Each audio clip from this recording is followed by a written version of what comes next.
Progressive politicians love to talk about raising the minimum wage. It makes them sound caring, compassionate, concerned. They're on the side of the worker, standing against the greedy employer. The current call is for a national $15 an hour minimum wage, more than double the current federal rate of $7.25. A number of cities and states are already there, including New York, California, Washington, D.C., and Seattle. Others are considering it. The left casts the minimum wage debate as a war between employee and employer.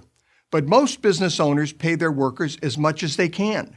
Finding and keeping good people is the hardest part of any employer's job. I know. For 17 years, I ran CKE Restaurants, the parent company of Carl's Jr. and Hardee's. Our company and franchise restaurants employed over 75,000 people.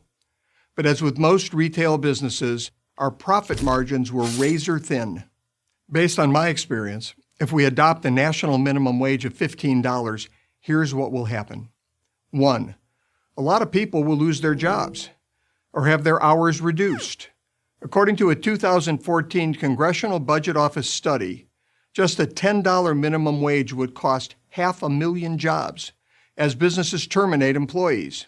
Obviously, far more jobs would be lost at $15 an hour. To survive, employers would have to reduce hours, even for workers who manage to keep their jobs. That's a pay cut. 2, businesses will close, and the jobs they created will disappear. A recent report from researchers at the Harvard Business School found that each $1 increase in the minimum wage results in a 4 to 10% increase in the likelihood of restaurants closing. An over $7 an hour increase to $15 would be devastating, not only for restaurants, but for small businesses and their employees. 3, young people will lose that entry-level job opportunity. My first job was scooping ice cream at a Baskin-Robbins in Cleveland, Ohio in the 1960s. Now, it paid just $1 an hour, but it taught me valuable lessons like the importance of showing up on time, teamwork, and presenting a happy demeanor to customers. No one can get that better job until they have their first job. 4, the cost of all workers will have to go up. If you hire a dishwasher at $15 an hour, your cooks will be unhappy with their wages. You're going to have to pay everybody more, which increases labor costs across the board. That's more pressure on profits. Too much pressure and you're out of business. 5, fewer people will open businesses. $15 an hour is a very steep hill to climb. Would-be entrepreneurs will do the math on labor costs and realize it's just not worth the risk. This is a real cost to the economy that we can't measure.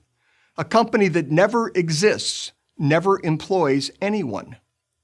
6, prices for everything will go up as businesses pass higher labor costs along to consumers. One of 2 things will happen. Either consumers won't pay the higher prices and businesses will lay off workers or close, or consumers will pay higher prices and have less money to spend elsewhere. Either way, the higher minimum wage will represent a drag on the overall economy. Now, this may sound like doom and gloom, but it's already a reality for many business owners and workers in the cities and states that are raising the minimum wage. In San Francisco, AQ, a 2012 James Beard Award finalist for the best new restaurant in America, saw rising labor costs drive its profit margins down from 8.5% in 2012 to 1.5% by 2015. So it shut the doors. Jeremy Marin's chain of Cuban restaurants in New York closed 2 locations because of minimum wage increases and has raised prices at the restaurants he's still operating. The minimum wage, he said, is going up too fast. We can't catch our breath. Kevin McNamee is a chiropractor in California. I'll be moving my 2 companies out of Los Angeles, he wrote in a letter to the New York Times. When the city compels me to pay employees $15 an hour, it comes out of my pocket. Last year, my employees made more than I did. Now, these stories are already all too common. Expect them to become more so as cities and states pile on the $15 minimum wage bandwagon. So, if a $15 minimum wage doesn't help workers and doesn't help employers, who exactly does it help?